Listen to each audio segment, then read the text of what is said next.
Hi there, it's Fionna Gossling with a very quick update as to what happened in Burlington real estate in June 2024. So these stats are always a bit lagging because we have to wait until the end of the month and then for the boards to release it and then to go through and analyze it. However, you can see on this chart that it was kind of flat. It was up a little bit from last month in the average sale price and down a little bit in the median sale price. This graph is showing every month, going back to 2021, what the average sale price and the median sale price was of all property types, all residential property types in Burlington. So you can see it has remained fairly flat, with the exception of the insanity at the end of 2021 and early 2022. This month, we only had 203 sales, which is actually quite low for June. Typically, real estate is busy or slow January, February, picks up through the spring, slows down in the summer, but we still get it at the end of June. Slow through June, July, August, although properties do sell through June, July, August. And then fall market picks up again and then tends to be slower in December. So to see only 203 sales in June, which is the same as February, is unusual, but there you have it, particularly on the heels of the Bank of Canada's interest rate announcement. So there was some renewed enthusiasm around that, around buyers' confidence there. And I think it's the news that a lot of people have been waiting for as it directly affects affordability.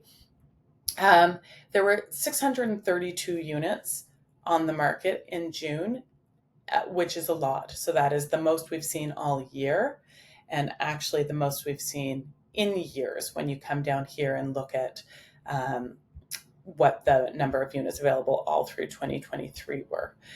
That translates to 3.1 months of inventory, which means if nothing new came to the market, it would take 3 months to sell, which is still a seller's market. 3 months to sell everything that's on the market. That is still a seller's market. Our average sale price increased a little bit, but the median sale price decreased. And that is more logical.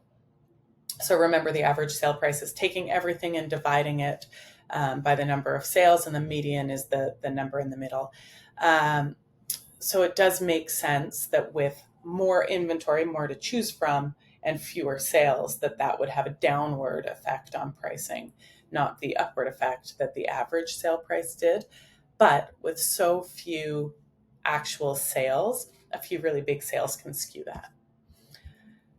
If you compare this June to last June, you can see that we're down 22% in terms of number of sales, number of transactions. We are up 65% in terms of product or active listings. It is taking 107% more months of inventory we have this June versus last June. And remember, that's a direct reflection of number of sales and active listings. Our average sale price has actually stayed relatively consistent. It's only down around 1%. And we see those fluctuations in average sale prices all the time. Doesn't mean a whole ton. Days on market is taking a little bit longer to sell. It's taking 6 days longer to sell a property. If you're actually looking to buy or sell, this is the most important bit of data to analyze. You can see that the average sale price of a detached home was 1.558, and there were 95 sales last month with 300 listings to choose from. 3.2 months of inventory is still a seller's market, but you do need to be doing all of the work to prepare it properly, market it properly, position it in the market well, and then have somebody working to make sure that it is proper follow-up is happening and you're enticing the right buyers through there. Townhouses, we had 74 units sell, so townhouses are still selling very well with only 119 to choose from. So if you want to buy a townhouse, it's a little bit more of a competitive market. And the average sale price of the townhouse was $949,000. Condos, there's tons of inventory. There's 6.3 months of inventory with only 34 condo sales that happened all month. And the average days on market for a condo in Burlington right now is 78. So that is really good news if you want to buy a condo in Burlington. It is less good news if you're trying to sell a condo in Burlington. And I think this story is the same clear across the Golden Horseshoe. It is certainly true for Burlington, Oakville, Mississauga, and Toronto. I thought, though, and I'm going to revise how I do these. This is, I just looked at this on my website because this information in a vacuum is less helpful without the context of what happened last June.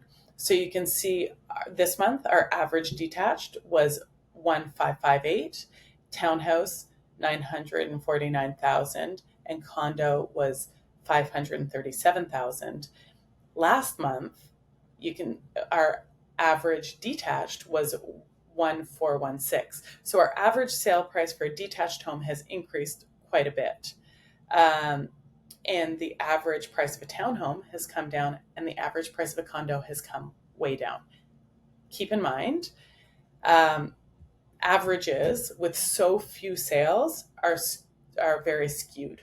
So that needs to be taken with a bucket of salt. But you can kind of see that to be true as you look back to April and May's numbers as well. So all of that information can be found on my website, should anyone be interested. Any specific questions, don't hesitate to reach out. I'm happy to go through all of this with you in more detail, or answer any questions that you might have. Just reach out, and if you had somebody you think might find this useful, let me know, or feel free to forward it along. Take care.